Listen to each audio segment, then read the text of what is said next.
¿no es cierto? Cuando nosotros decidimos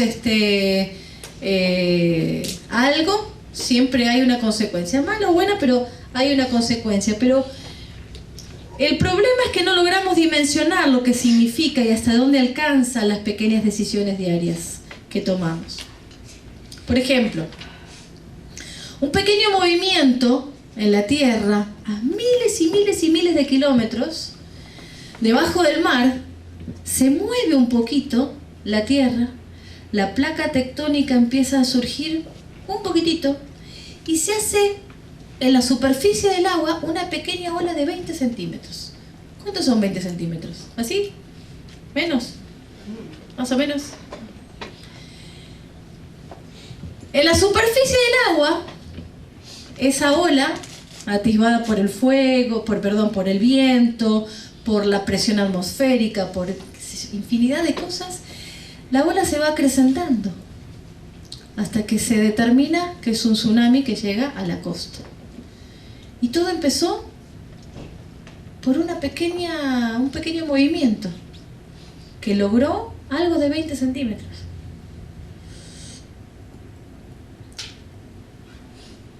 Tomemos como ejemplo, por ejemplo, la vida de cualquier mujer, ¿no? Algo que yo sé que muchas nos vamos a sentir identificadas. Pongámosle el nombre, qué sé yo, Clotilde. Mi tía se llamaba Clotilde. Y Clotilde se levanta en la mañana y tiene sus hijos y de repente cuando se levanta prende la televisión, CNN, y empieza a escuchar las noticias. Y Clotilde tiene a sus hijos y le prepara la leche y el desayuno y qué sé yo. Entonces los niños están, le quieren hablar a Clotilde. Y Clotilde está, shh, ¿no ves que las noticias? Porque pasan tantas cosas que uno se desayuna a la mañana con tantas noticias que decir, todo esto pasó. Y uno tiene que estar informado para enfrentar el día, para saber qué es lo que va a pasar con sus hijos. Y los chicos están, mami, escuchame. Shh. Bueno, la mañana, los minutos siguen transcurriendo. Y de repente, los hijos, llega la hora y se despiden de mamá. Y le dicen, ok, nos vamos a la escuela. Vayan. Ay, lo que pasó en las noticias. Y mira lo que pasó allá. Y mira lo que... Y acá a la vuelta de casa también se tirotearon. Como a las 10:30 de la mañana, llaman por teléfono a Clotilde. Y resulta que de la escuela de uno de los hijos. Y Clotilde atiende el teléfono y se queda helada. De una pieza. Cuelga el teléfono y dice, si hubiera escuchado a mi hijo.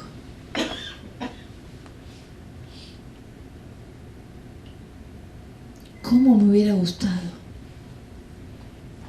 volver el tiempo atrás? Una mala decisión. Todo tiene consecuencia. Vamos a ir a Génesis capítulo 22.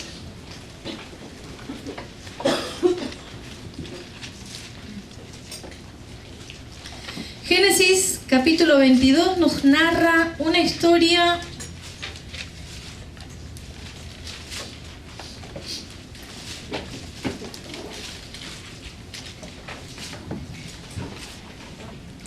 que todas sabemos muy bien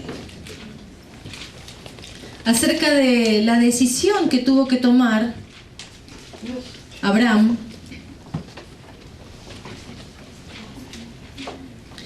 y esta decisión específica que vamos a ver que empezó con algunas malas decisiones chiquitas que se convirtieron en una pequeña ola y que llegó como tsunami hasta nosotras el día de hoy. En Génesis 22,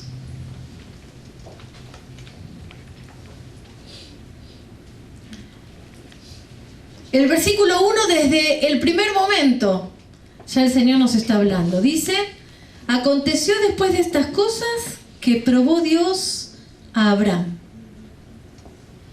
Mireya hace un rato nos decía que algunas hermanas estaban preguntando, no, ¿y vos qué pensás? No sé si ir, porque tengo este problema, me pasa tal cosa, tengo lo otro. Y Dios muchas veces nos prueba en las decisiones que tenemos que tomar. Para ver, para que nosotros veamos, porque en realidad Dios sabe. Pero nosotros necesitamos ser probados en muchas cosas para que Dios pueda arreglar nuestras malas decisiones. Y entonces le dijo a Abraham, y él respondió, heme aquí. Abraham estaba dispuesto a obedecer al Señor. No tenía problemas en obedecer al Señor. El problema después, ¿sí?, se nota en que Abraham tuvo algunas malas decisiones. Y durante todo el capítulo nos empieza a hablar de las decisiones buenas y malas que Abraham tuvo. Ahora, no nos vamos a basar hoy en la vida específicamente de Abraham. Nos vamos a basar en la decisión que tuvo de obedecer al Señor. Todas sabemos cómo se desarrolló. Abraham obedeció a Dios, aún a pesar de su amor de papá. Obedeció al Señor y estuvo a punto de matar a su hijo y entregarlo en sacrificio obediente al Señor. Pero el Espíritu Santo me estuvo hablando de la siguiente situación. ¿Qué pasó después de que Abraham escuchó al Señor? Dejó a un lado el cuchillo con el que iba a matar a su hijo. Desató a Isaac, agarró el cabrito y lo sacrificó. Después de que hubo el sacrificio, tuvo que mirar cara a cara a los ojos a su hijo. ¿Y dónde fue Isaac después del sacrificio? ¿Qué pasó con Isaac después del sacrificio? Las Escrituras nos relatan en Génesis 24. Vayan a Génesis 24, por favor. Estábamos en el capítulo 22. Y en el capítulo 24, recién ahí, nos habla acerca de la vuelta de Isaac.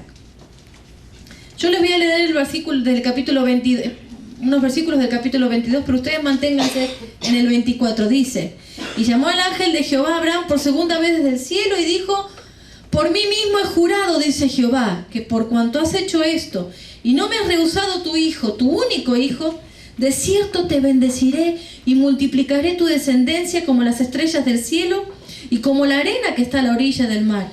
Y tu descendencia poseerá las puertas de sus enemigos. En tu simiente serán benditas todas las naciones de la tierra, por cuanto obedeciste a mi voz. Y escuchen esto: y volvió Abraham a sus siervos. No dice a su hijo, dice se volvió a hablar con sus siervos. Se levantaron y se fueron juntos a Berseba, y habitó Abraham en Berseba. Acá no habla más acerca de Isaac. Y entonces yo me pregunté, entonces me fui al capítulo 24, ¿qué pasó con el hijo? A mí me gusta imaginar las situaciones, tengo una mente muy imaginativa, muy creativa, entonces me gusta pensar qué pasó después, cuando lo miró cara a cara, después de que estuvo a punto de matarlo. Ahora he dicho, este viejo está loco, ¿qué le pasó a mi papá?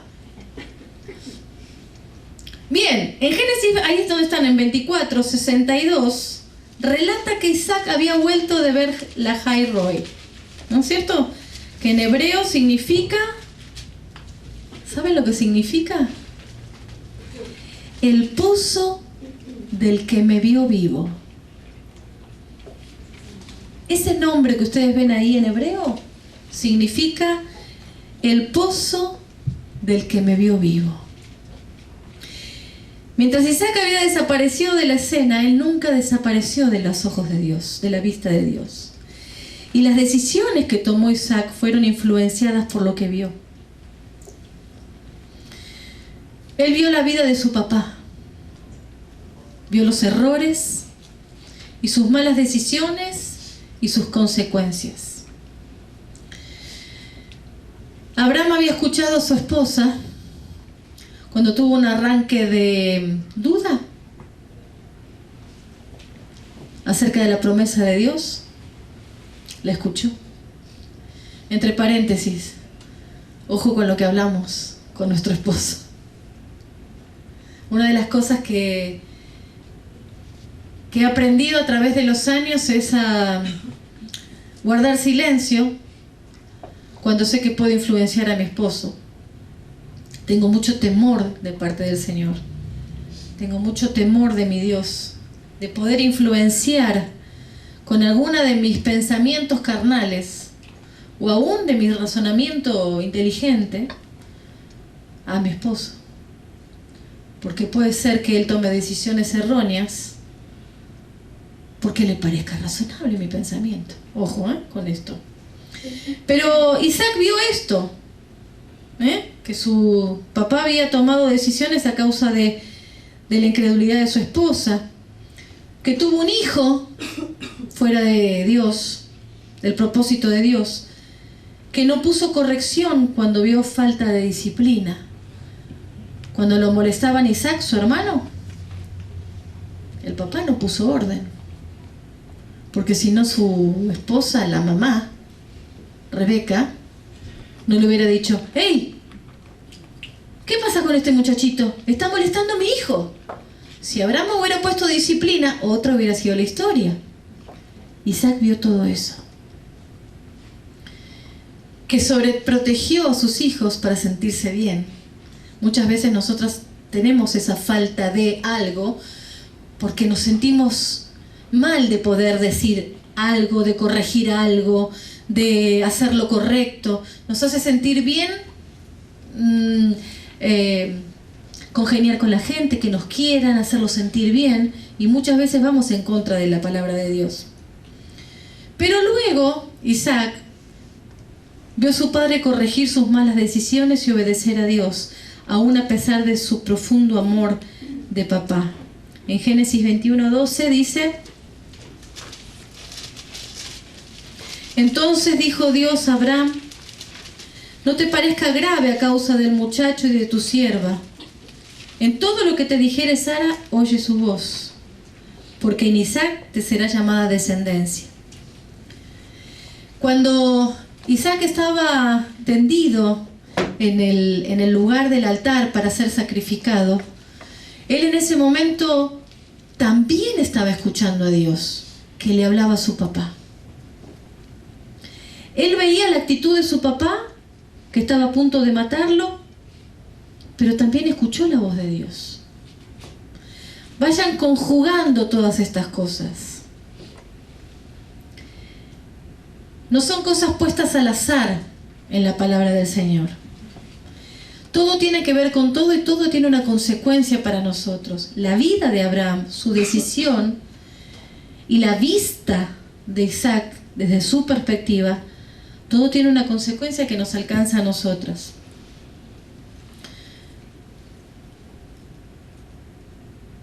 Isaac escuchó también la voz de Dios hablar.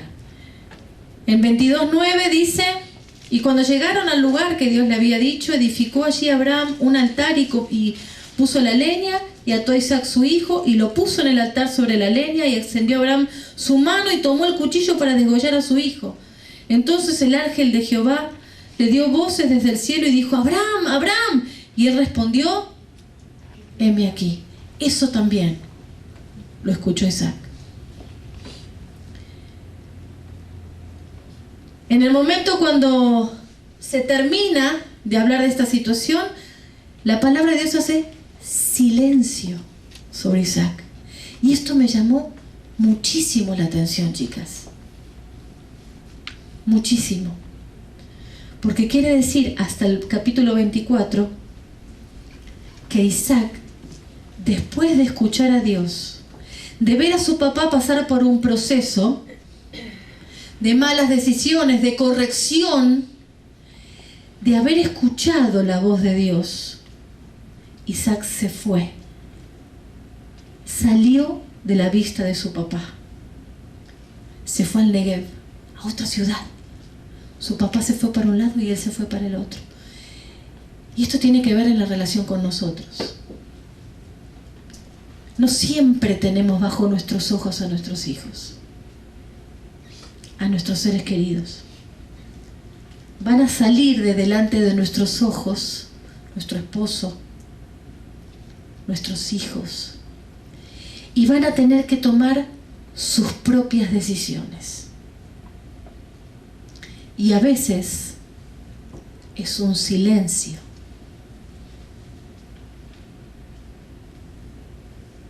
Que nos hace esperar no sé qué cosa. No sabemos qué es lo que va a pasar. ¿Por qué? Porque sabemos lo que nuestros hijos vieron en nosotros. Sabemos lo que escucharon. Y no nos sentimos seguros. Apenas volvemos a saber acerca de Isaac, lo primero que vemos es cuál fue su determinación después de la crisis de fe de su papá.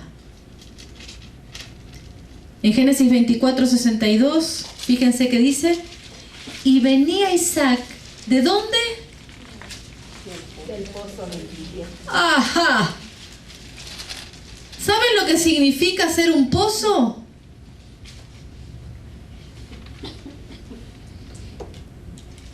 Sacrificio, esfuerzo, trabajo, tiempo, dolor, lastimaduras, crisis de fe. Del Negev venía Isaac, de vivir una vida fuera de los ojos de su papá, donde no lo veía. Y el pozo tenía un significado real para él. ¿Se acuerdan cómo se llamaba?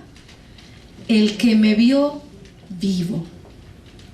Isaac pasó por la prueba y escuchó a Dios, literalmente, y pudo haber tomado otra decisión. Pudo haber dicho: bueno, me voy con mi papá. Total, ya se le pasó. Me voy con mi papá. Pero él se fue para otro lado, para tratar de procesar todo lo que sabía y lo que había visto y lo que había escuchado acerca de su papá y de Dios. Pero se fue con algo muy importante. ¿Saben con qué? Con la influencia de la voz de Dios. Y si no, fíjense lo que dice en Isaías 55:10. Esto es tremendamente increíble para nosotros. Es palabra poderosa de Dios. Dice: porque como desciende de los cielos la lluvia y la nieve constante y sonante, y no vuelve allá, sino que riega la tierra y la hace germinar y producir, y da semilla al que siembra y pan al que come, así será mi palabra que sale de mi boca, no volverá a mí vacía, chicas, sino que hará lo que yo quiero y será prosperada en aquello para lo que lo envié. Isaac se fue con la influencia de haber escuchado la voz de Dios. No menospreciemos cuando nosotros estamos trayendo a nuestros hijos a la iglesia. Ustedes me han escuchado muchas veces decir que los niños a nosotros no nos molestan. Les molestan a ustedes. Cuando yo estaba con mis hijos chiquititos, bueno, ya saben la historia de la primera vez que mi esposo le molestó el primer grito de Antonella cuando se me ocurrió sentarme justo adelante con la nena que tenía una semana, y mi esposo le molestó en ese momento porque dijo: me distrae, sacame esa chica de acá. Ah, sí, la saqué, agarré el changuito y me fui para mi casa. Y me enojé, claro. Después acomodamos la situación y a partir de ahí entendimos que nosotros los grandes nos tenemos que acomodar a los niños. Como papás y como mamás necesitamos poner disciplina. No estoy diciendo que, ay, dejemos a los chicos que hagan lo que quieran, total, no. Lo que estamos diciendo es que es importante hasta cierta edad, o desde cierta edad, que nosotros dejemos que los chicos escuchen la palabra, porque no es palabra humana. ¿Qué dice en Isaías? Que no vuelve a él vacía.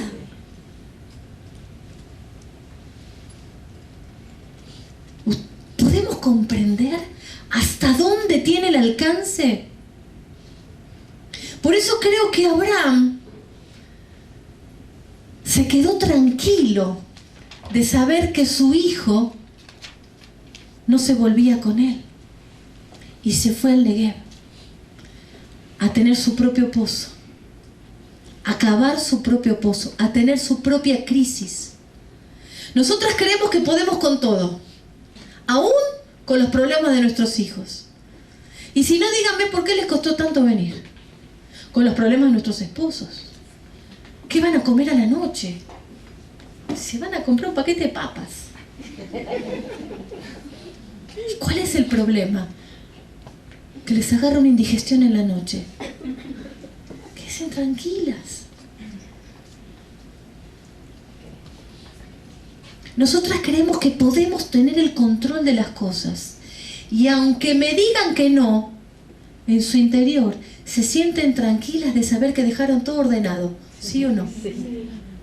Porque la cosa funciona si nosotras dejamos ordenadas las cosas. ¿Saben lo que van a encontrar cuando lleguen a su casa? Desastre y medio. Y está bien. ¿O no? Depende. Pero nosotras queremos tener el control de las cosas, porque en nuestra mente no funciona lo finito, sino lo infinito, porque fuimos creadas para la eternidad. Y creemos que tenemos derecho, porque nos necesitan.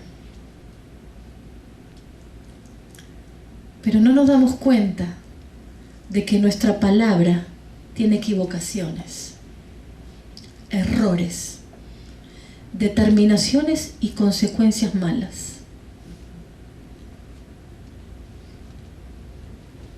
Y muchas veces evitamos la palabra de Dios creyendo que estamos haciendo lo correcto. Por ejemplo, una de las cosas que seguramente más le costó a mi mamá y a mi papá fue tenernos en la reunión sentados a los tres mientras todos los niños estaban afuera haciendo ruido, jugando en la puerta de la iglesia. Creo que mis hermanos y yo teníamos los dos brazos y las piernas todos con puntitos así, de la cantidad de pellizcones que nos daba mi mamá de un lado y mi papá del otro. Porque cuando mi mamá no llegaba hacía... Y ya mi papá sabía que alguno de los tres andaba con un papelito, porque como en ese entonces no había teléfono, llevábamos un cuadernito para poder... Hasta nos peleábamos por papelito, ¿viste? ¡Qué tonta! Te ves re gorda, le decía mi hermano a mi hermana. Vas a ver cuando lleguemos a casa, le escribía, ¿no? Entonces nos tenían cortitos a los tres, que estemos sentados ahí. Mi mamá y mi papá nunca fueron líderes de la iglesia. ¿Saben qué hacían? El mantenimiento del templo. Mi papá le gustaba trabajar mucho la herrería. Era un artesano. Entonces él se le ocurría cosas, entonces iba, desarmaba una lavadora, agarraba el hierro, lo forjaba de tal manera que de repente cuando vos entrabas a la iglesia había un espejo increíble en toda una pared, como de 4 metros, increíble.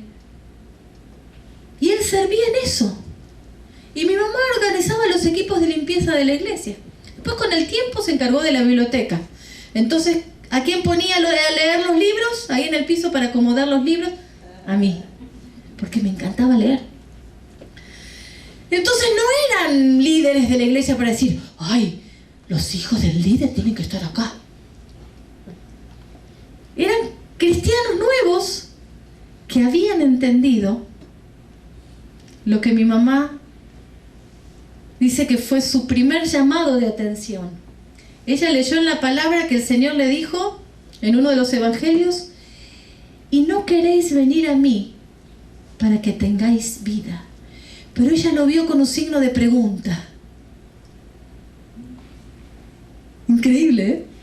Ella dijo, yo lo vi y vi, lo estaba leyendo y dice, y vi que no tenía signo de pregunta ni de exclamación. Ella escuchó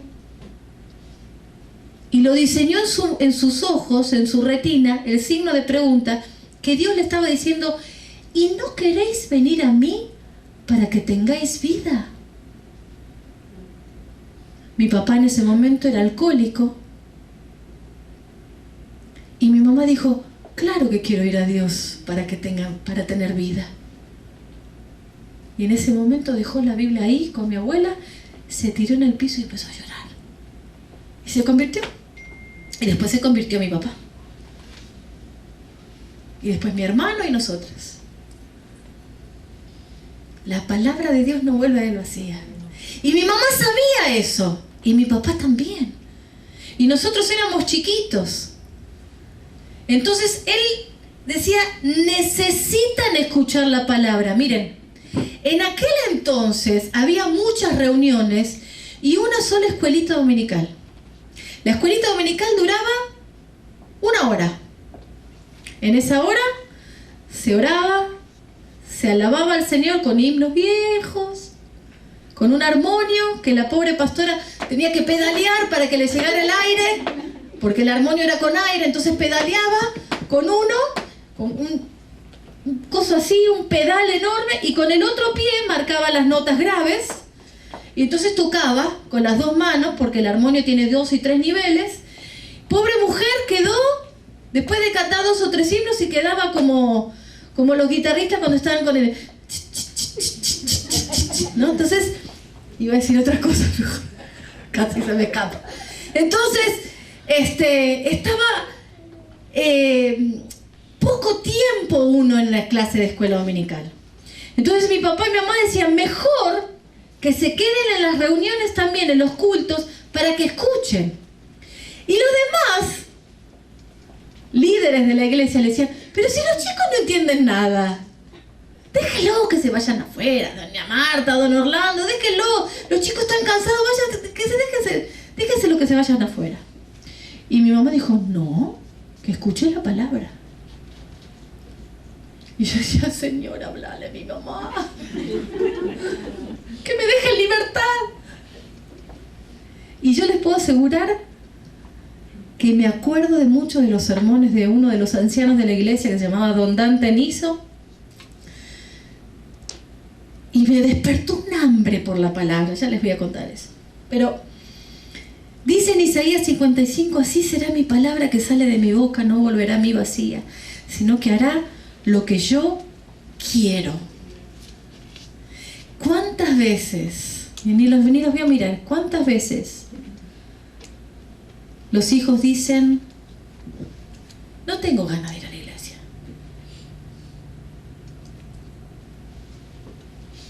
Y me acuerdo un caso que, porque fue fue público para los jóvenes, el día que el hijo de Rocío tuvo un accidente, ¿te acuerdas?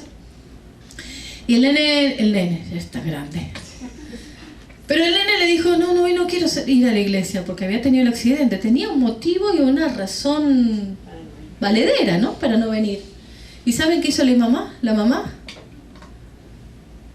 No, papito.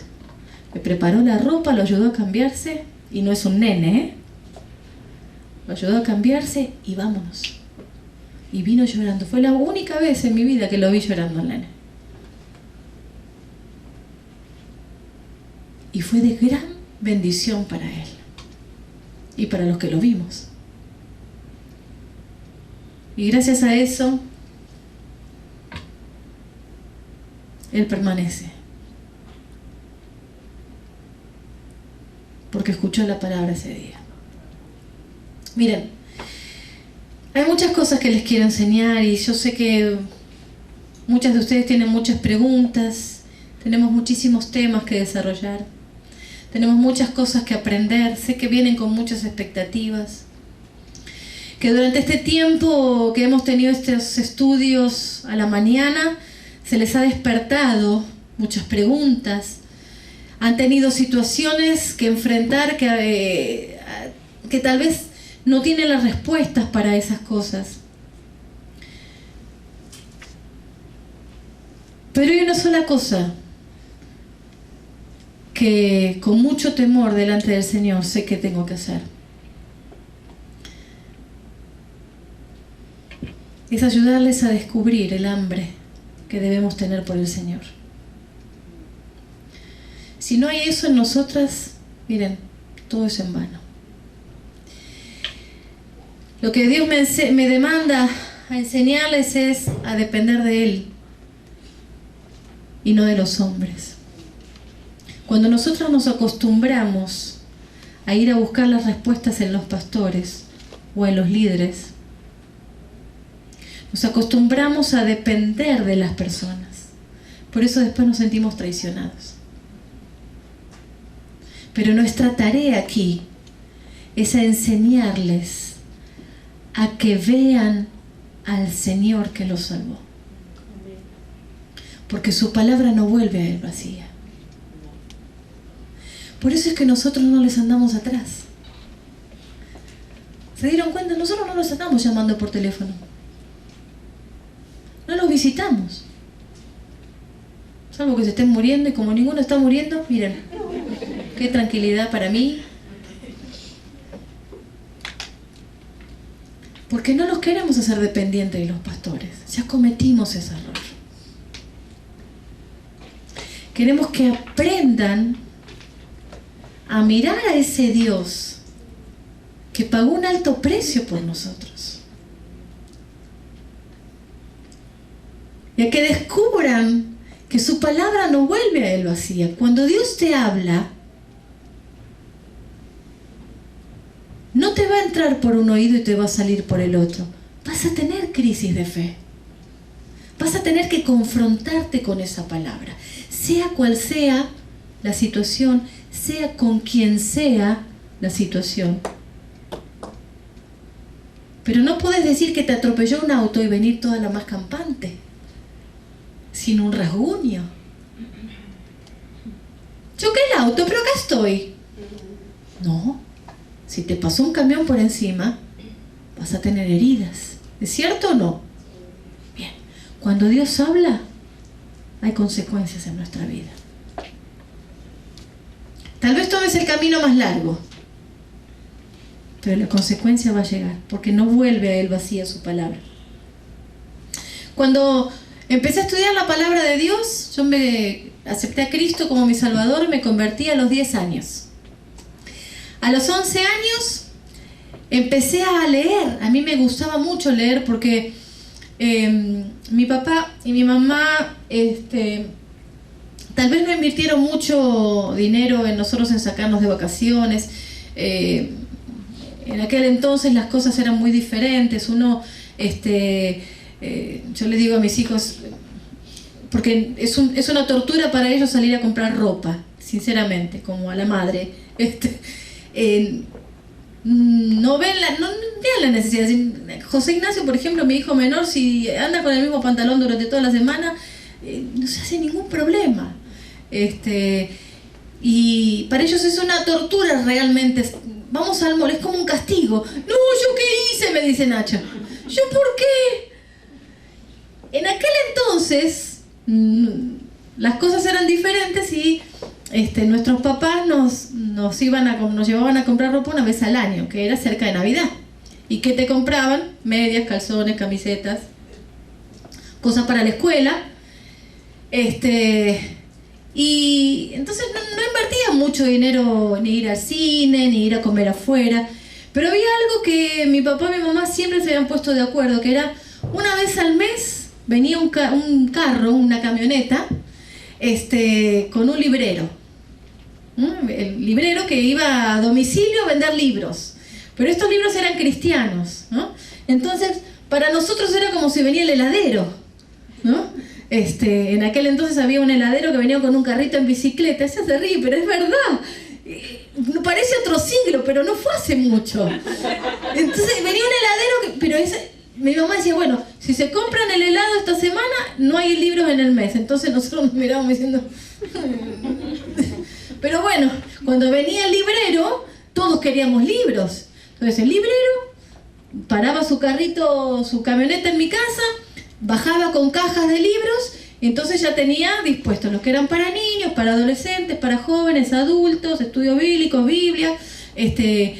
Cuando conseguía ahí por lo lejos, cuando conseguía algún video, que no eran DVDs, eran videos, o los cassettes, ¿sí? ¿Se acuerdan? ¿Cuántas escucharon música en cassette? Ah, no soy la única viejita. Okay. Entonces, antes venían en cassette, ¿no? Uno le dice a los hijos y dice, ¿esto qué era? Pero antes venían en cassette y los videos eran así de grandotes. Y los ricos tenían videos, ¿no? Porque nosotros no teníamos, pero sí los cassettes. Entonces, nosotros podíamos elegir un libro al mes y tenía que elegir bien, ¿no? Pues no repetido para poder agarrar también el del otro. Entonces, a mí me fascinaba leer, me encantaba leer. En aquella época se habían traducido recién las tres primeras ediciones de los libros de Narnia. Estoy hablando, tendría yo 11 años. Entonces, para mí fue todo un descubrimiento hacer la comparación. ¿Sí saben de lo que les estoy hablando? ¿No? Es una película que ahora resultó en película. Sí, El León, la Bruja y el Guardarropas. Sí, de C.S. Lewis. ¿Conocen a C.S. Lewis? Ay, niñas.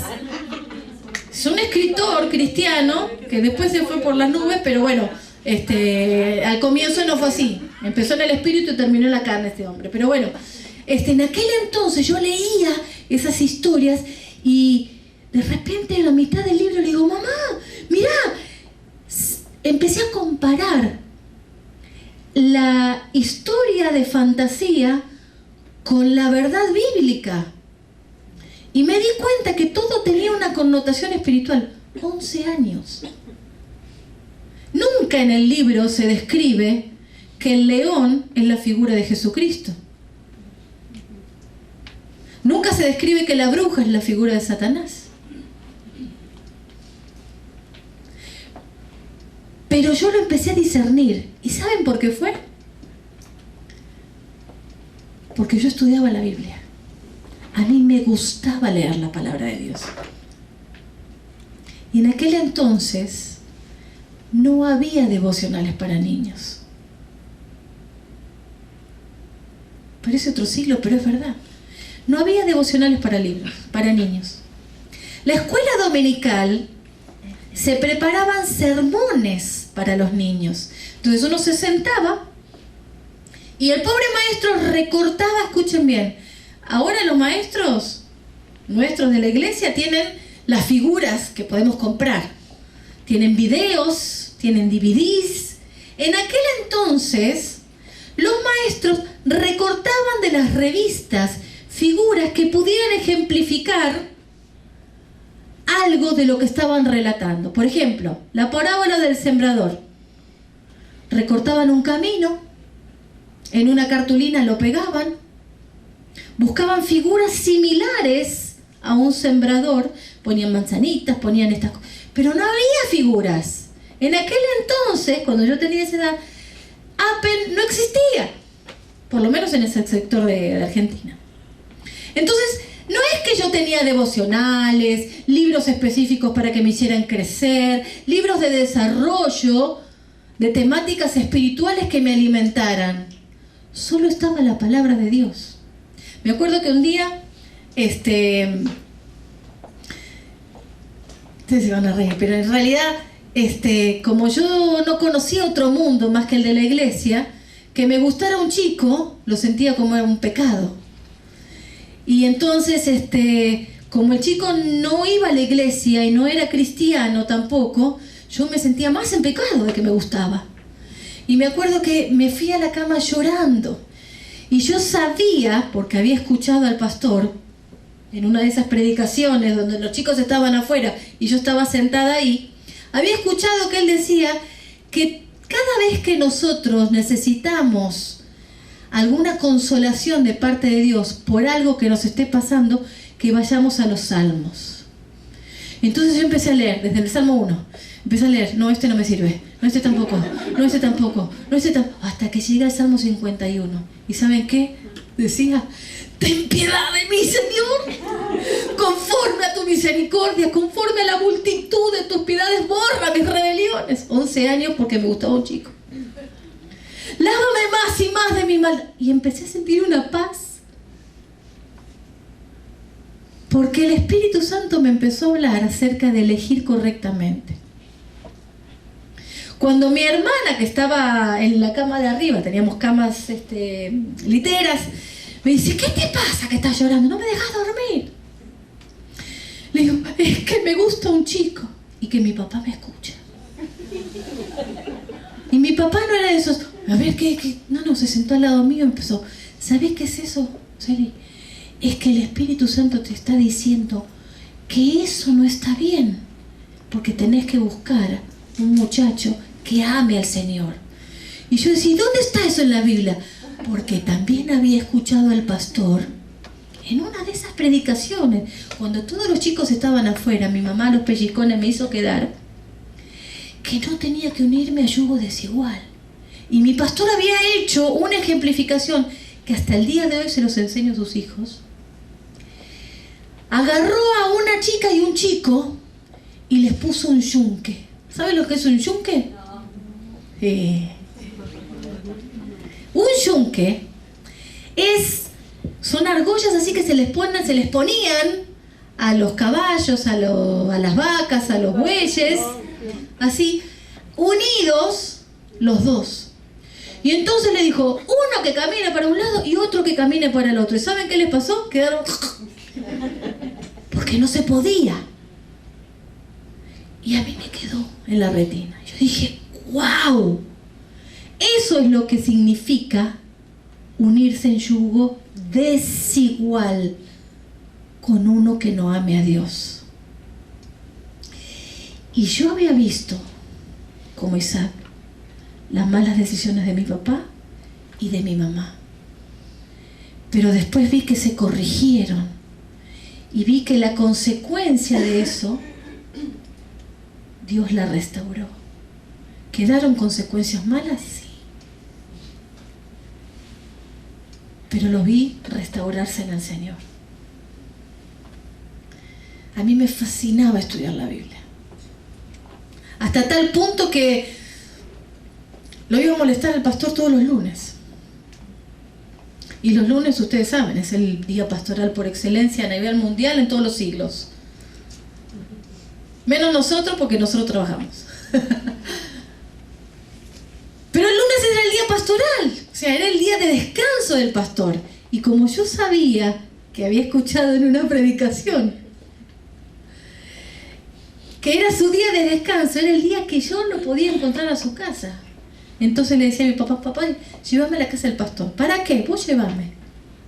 Entonces yo me iba con mi Biblia. En ese entonces recién habían salido las Biblias Dios habla hoy y había logrado por fin que mi mamá me la comprara. Y me iba a la casa del pastor. Y le decía, papi, vos esperame acá. Porque me daba vergüenza entrar con mi papá. Entonces el pastor me atendía en la puerta y me decía, ¿qué querés? A que me explique la Biblia. ¿Qué querés?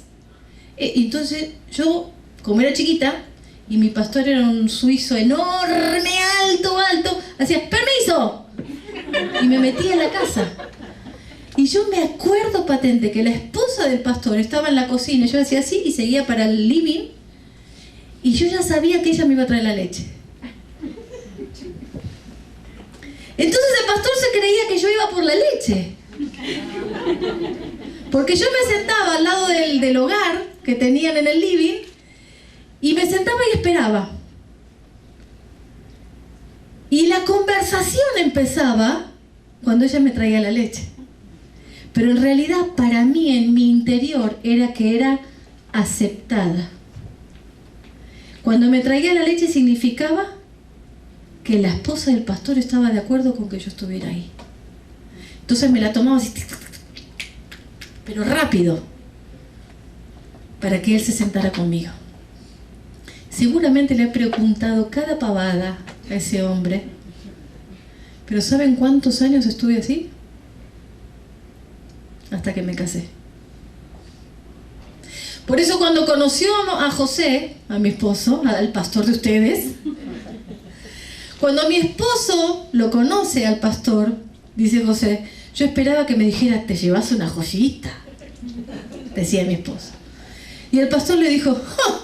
¿Vos sabés lo que te llevas?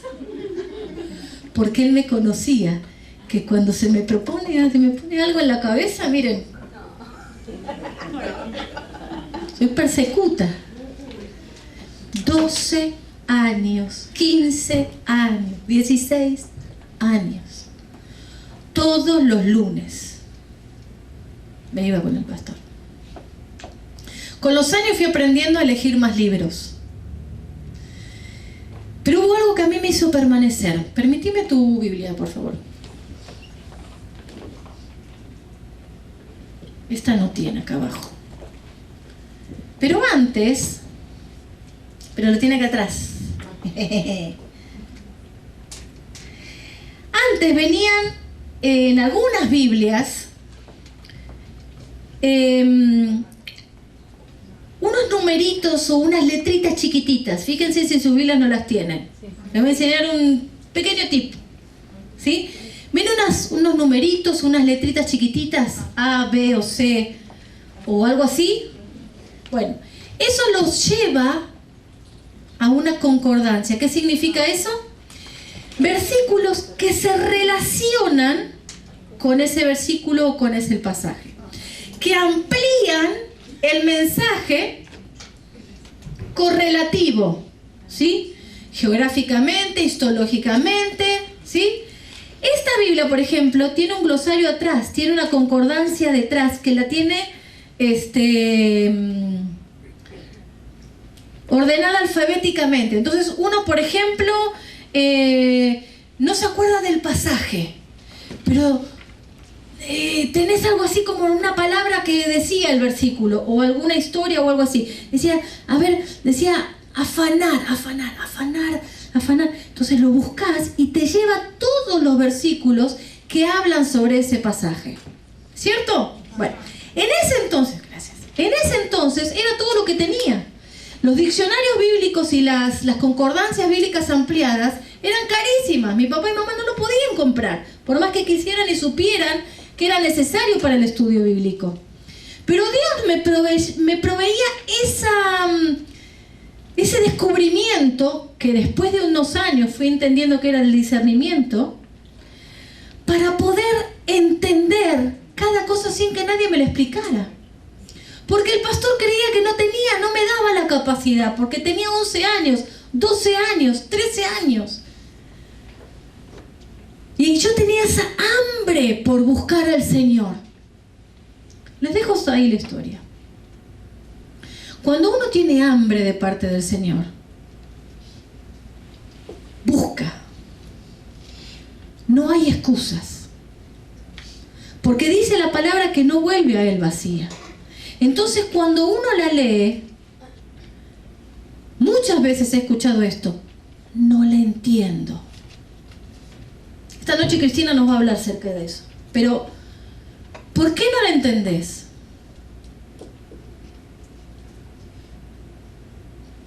Es una pregunta lógica. Si tenemos el mismo Señor y el mismo Espíritu Santo que nos da discernimiento, ¿por qué es que no entendemos la palabra de Dios?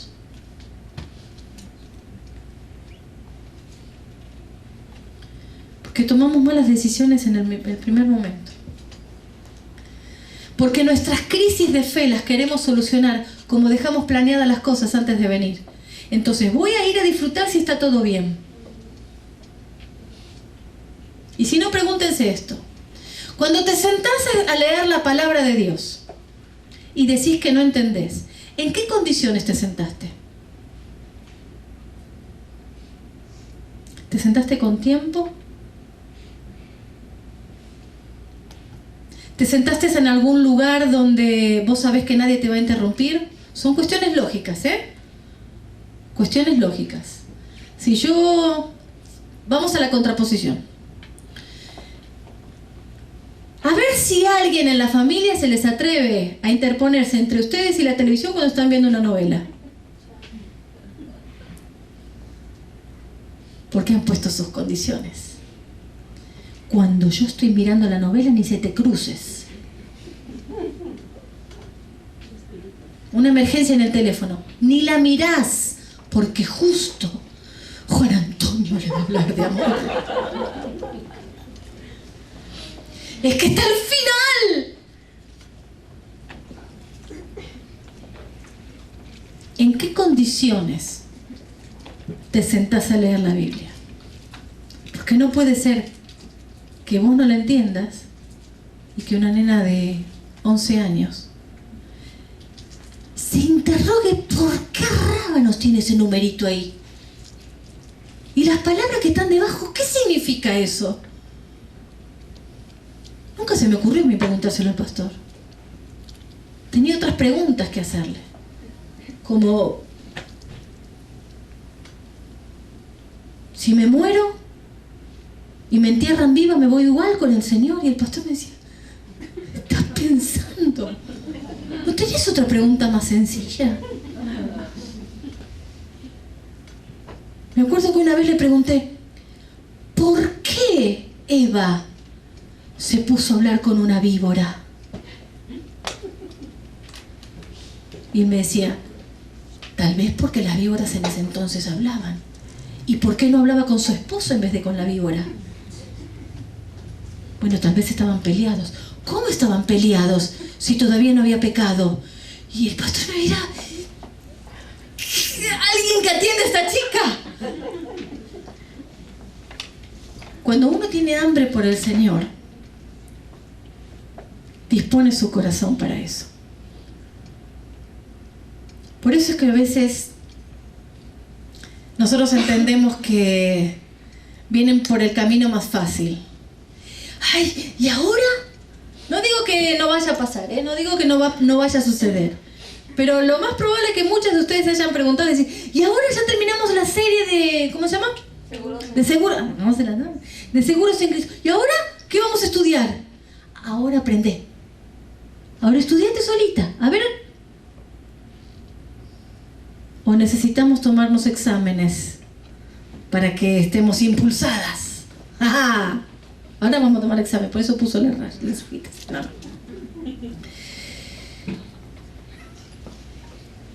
¿Cómo le afectó a Isaac el testimonio de su papá? Haber escuchado la voz de Dios. Yo creo que en ese momento, cuando se iba caminando hacia el Negev, me imagino que Isaac iba pensando, ¿qué le pasó por la cabeza a mi papá? ¿Cómo se le ocurrió que iba a cumplir la promesa a Dios si a mí me mataba? Entonces quiere decir que a mi hermano, el que echó, también puede ser que Dios cumpla la promesa en él, pero si él era el hijo de la esclava. O sea, la crisis de fe que tuvo Isaac, creo que ninguno de nuestros hijos lo hubiera soportado.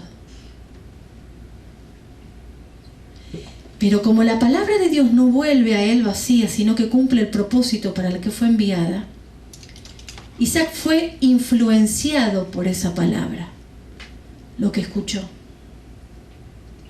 Tomó una buena decisión después de la crisis. Se puso a hacer el pozo y le puso por nombre el que me vio vivo. Le podría haber puesto, no sé, de la que me salvé, la crisis de locura de mi papá, o tal vez otro nombre. ¿Y mi mamá dónde estaba? Pero le puso el que me vio vivo. ¿Dónde están nuestros hijos después de nuestras crisis de fe? ¿Dónde está el esposo parado después de nuestras crisis de fe?